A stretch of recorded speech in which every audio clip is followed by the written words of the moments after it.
How's it going, Top Forest TV? My name is Jack and welcome to my preview for Nottingham Forest versus Fulham, taking place tomorrow night at the City Ground. It's there and it's there.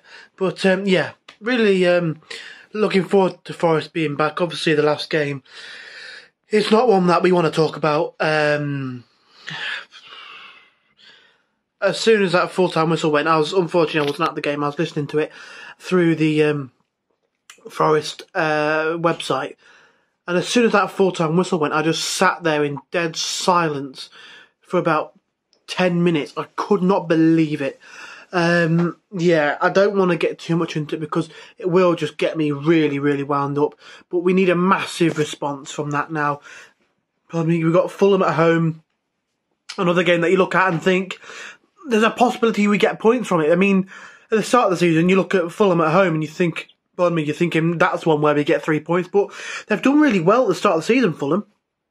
You know, first game of the season, a draw at home to Liverpool. They've got wins against the likes of Brighton. I think they beat Brentford, or maybe did they beat Brentford? I think they did beat Brentford. You know, they drew quite close. Well, that's not maybe the best word to say. They didn't draw, but they took Arsenal very close to the wire.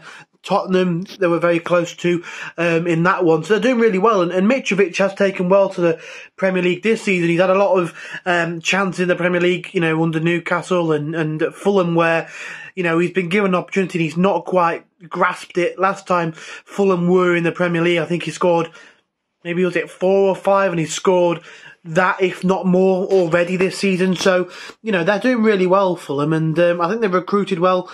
That midfield, is it Palpina? I can't quite remember how you say his name, but that Polish, well, I'm having an absolute mare here, Portuguese guy in the middle of the park. I think you know, he's been quite solid. Leno's a good acquisition in goal. Yes, they did lose Fabio Carvalho, but I think the players that they bought in, Solomon, you know, and one or two others, I think they've done quite well the transfer window, and they're doing quite well this season. I think they've surprised a few people at the start of the season. Hopefully, it's not another positive result for them on Friday night. Hopefully it is 3 points for us, and I think we need 3 points now. This is a must win. I know it's early knockings in the season, but to lose at home to Bournemouth in the fashion that we did, to lose at home to them in any fashion is bad.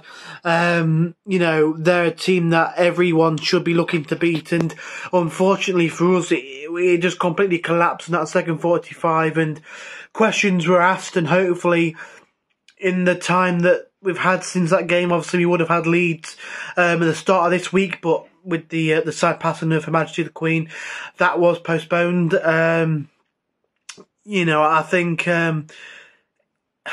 would it be such a bad thing to have a kind of almost 2 weeks without a game?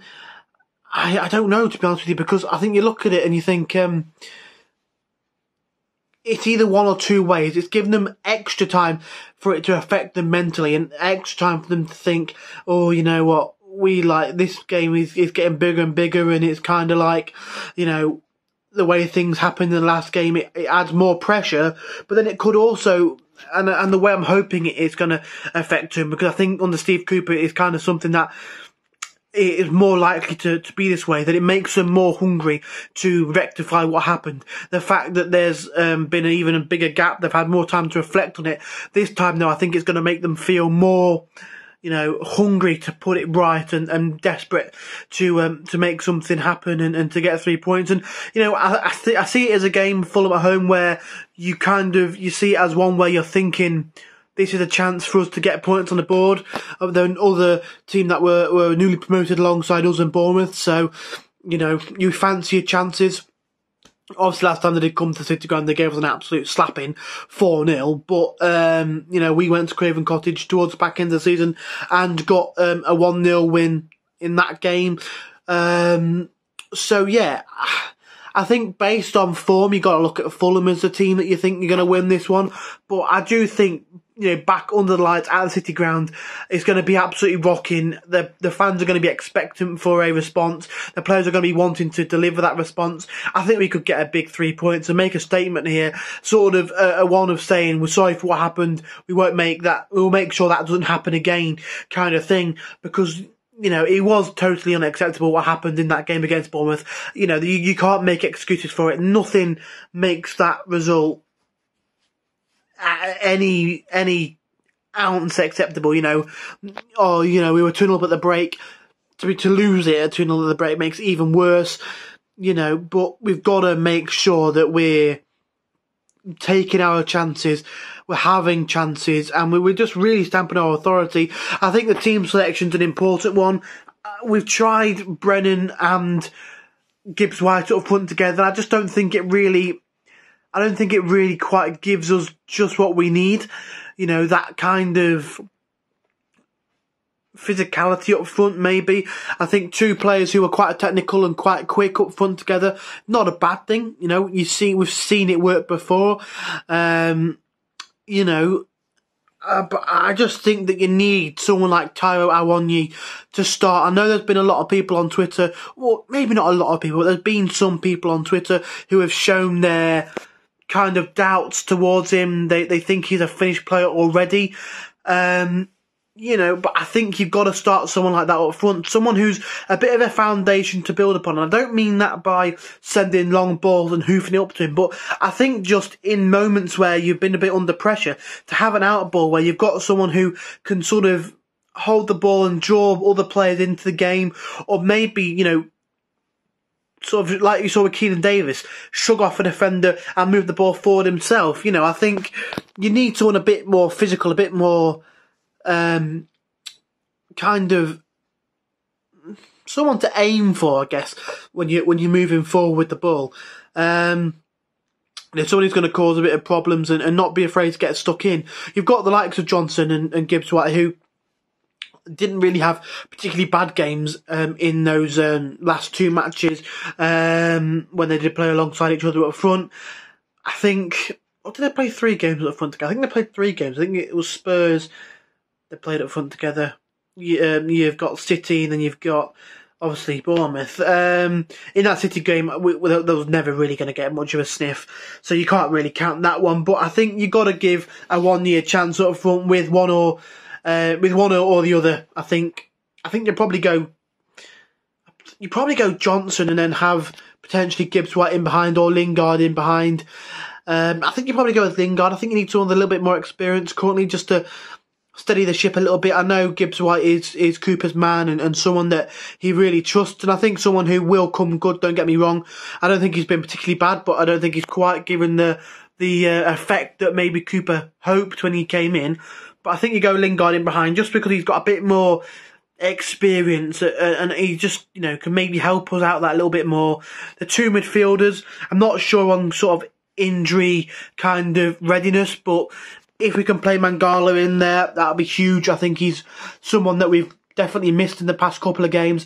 Someone who's got legs in the midfield, an energetic player, not afraid to get stuck in, and not too bad on the ball as well. I think if you put him alongside O'Brien, I think the partnership that they had in that game against West Ham was really crucial for us.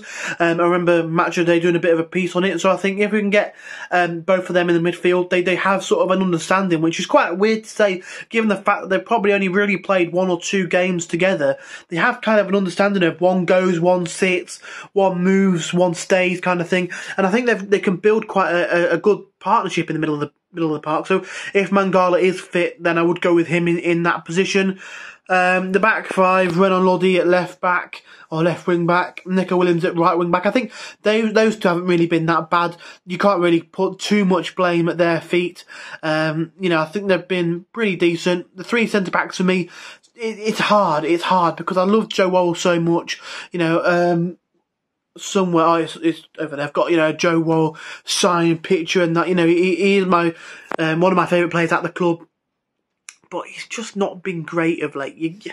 You're in the Premier League and you can't really have too much time for sentimentality. If he's not playing to the standard he needs to play, do you drop him? He is the club captain. I probably would give him another go, but you are kind of thinking, how many more goes do you give him? I'll go with Worrell. I'll go with in the middle, either Willy Bolly or Baddy. Is it Baddy or Beddy? Bebe, I can't remember his name off the top of my head. The new centre-back we did bring in on deadline day. Either him or Bolly. I'm not too sure who, because we haven't really seen too much of them. I'm not too sure on Steve Cooper. Steve Cooper. Oh. You saw me working out that. Didn't want to say Steve Cooper. Steve Cook. I'm not too sure on Steve Cook in the middle of the back three in the Premier League. I'm not sure, but I think you go with either, I'm going to say it's called Beddy, I can't remember his name, or Bolly, one or the other in the middle of that three. And then obviously Henderson, who did just get an England call-up. I think that might be the first ever player contracted to Nottingham Forest to be in the England squad in my lifetime. I think that's probably true, because when I was born, we did get relegated to the Championship, so I doubt that we will have had any other player kind of in the England squad. But yeah, massive for him, and I hope that he grabs that opportunity with both hands. And you know, he's been solid for us in a couple of games. You know, big in that West Ham game, saved the penalty against Tottenham. Everton game played well, apart from the Demarai Gray goal. So you know, it's really big for him, and I'm really kind of happy to have him in the England squad. You know, it'll be interesting to see whether Southgate kind of favours him or Pope or Ramsdale. I do expect Pope will probably be the number one, but you know.